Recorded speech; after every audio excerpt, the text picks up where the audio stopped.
Hey everyone, Mr. Hollywood here from the NERDSTASH.com, here with the one, the only Sean Patrick Flanery. Sean, how are you today, sir? I could not be better. Well, that could possibly be. I could probably be better. Just getting over a little bit of the flu, but I'm on the downside of it, so it's still a little bit nasally, but maybe if you adjusted that, but other than that, the pinnacle of existence. So we're close. Oh, yeah. We're close, okay. Yeah. So I actually talked to you earlier, and I met you 2 years ago at Wizard where we talked a lot about fighting. So I want to talk a little bit more about fighting. Absolutely. Let's talk about Floyd Mayweather, Conor McGregor. Tell me your thoughts on what that fight was, what it was about, what you thought the end result was. I mean, I thought the end result was pretty accurate. I thought Floyd did what was necessary. I think Floyd, a lot of people say, oh, Floyd carried him. A lot of people say, oh, Conor just messed him up for the first 5 rounds. Conor did exceptionally well. I think Floyd knows when you go into a fight, Floyd's very protective of his 49-0. He wanted to get to 50-0, and I think he played it exactly right. Everybody knew that Conor's got questionable cardio, and sure enough, Floyd played, tested, stayed safe, tested. Conor ran out of gas, and then he opened up. What do I think would happen if they both went in the center of the ring, balls out? I don't know. I know Conor's got lightning in his left hand, and I know Floyd is about the fastest, hardest hit dude on the planet Earth. I mean, if you specialize in something for 30 years of your life, you're hard-pressed to find somebody that can beat you that's been doing it 10 years. Right. Especially within that rule set. So, for example, fighting takes place in ranges. The leg range puts me out of your arm range. The arm range puts me out of your elbow range. The clinch range is inside of all of your strikes. So boxing is a very different style of striking. If you're not worried about getting taken down, the way you set up your punches, the way you sit down on your punches, the way you extend or overextend, very, very different. So they come from completely different schools as far as striking goes. I thought Conor did exceptionally well. It's Floyd Mayweather. Right. I don't think Conor could have come out of that much better than the way he did. And I think a lot of that is a reflection on Floyd being very protective of his 50-0 and feeling out and seeing what happened, and just to make sure that nothing weird happens, let Conor gas a bit and then start to turn it on. But that was a good competitive fight. If anybody leaves that and goes, oh no, he had no business in the ring, bullshit.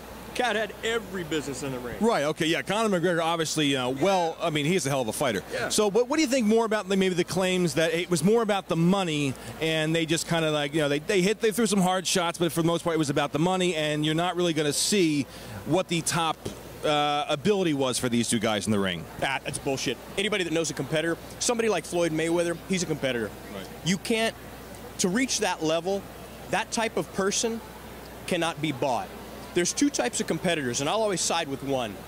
If you show me somebody that loves winning, you could maybe coach them to win a couple of things.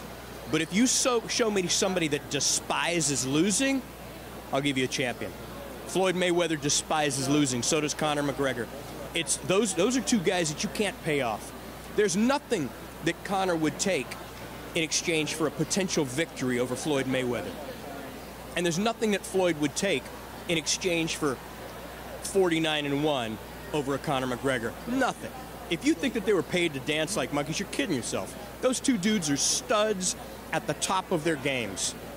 Right, yeah, I agree there, because you're talking about, when you talk about Floyd Mayweather, you're talking about 49-1 to 50-0.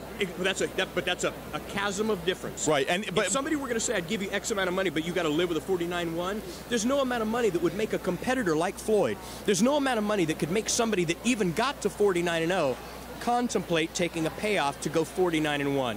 Doesn't exist. That type of competitive nature is so repelled to losing. They're not attracted to winning. They're repelled to losing.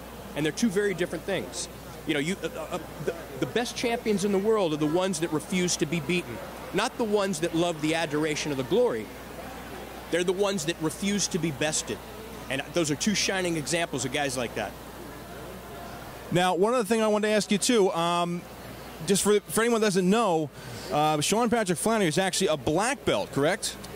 Yeah. In Brazilian Jiu-Jitsu. And you actually run your own school, I believe. Correct, yeah. What's that one called? Hollywood Brazilian Jiu-Jitsu. It's in L.A. Been there about 15 years now. HollywoodBJJ.com. It's huge passion of mine. So, yeah, I spend pretty much every day on the mat. Now, do you have competitors at your school that are out there right now competing? Yeah. I mean, we have guys that have won the Mundials, the Worlds, world champions. It's, yeah. I mean, like I said, the Academy's been around for 15 years, so pretty much everybody has come through my academy. I mean, Tito Ortiz has been there. Frank Trigg has been there. Wow. Uriah Faber comes and trains with us. It's like but it's a small community. You know, the martial arts world is really tiny. It's not like an explosive sport like basketball.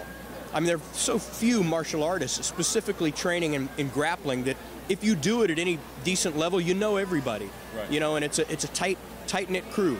It's a wonderful society to be involved in. Right. All right, last question, and this actually comes for a podcast that NERDSTASH we work with, Aim for the Head podcast. They've talked about, you know, you've done a lot of action, you know, over your career. You've done some fantasy, I believe, and you've done even a horror. Yeah, saw there. Is there any genre that you particularly like or would like to continue to work in more so than others, and why? There's not. You know, I get that question more often than not. To be honest with you, the genre that I like is good. I mean, I like good romantic comedies. I like good horror films. I like good slasher films. I like good action films. I like good action comedies. So if it's all put together well, that's what you're about, not just the genre. Yeah, I mean, I like stories. Now, the story can be scary, or it can be funny, or it can be edge-of-the-seat tantalizing. It can be an edge-of-the-seat psychological thriller. I don't really care about the second half of the sentence. I just want it to be a good story about, don't care what it's about. I want it to be good. Some of those stories that when you read a script and you're on page 1 and by the time you read Fade Out, you're like, wow, where did the hour go? That's a good script. I want to do good projects, not necessarily projects that have slashing blood and knives, not necessarily that have big explosions, not necessarily that have 5 love scenes. I like good. And it's not relegated to a certain genre. Right, as long as it connects with you off the page, Yeah, that's all that matters. And I've found something in every genre that does that if it's good. Right. Right. Ladies and gentlemen, Sean Patrick Flanery, thank you very much, sir. You have a wonderful Walker Stalker Con. And doesn't that guy look like Rico Rodriguez? Just slightly more handsome. Slightly more handsome. He was a black belt under Jean-Jacques Machado. Yeah. So, by mistake, that dude could f*** you up. Thanks, brother.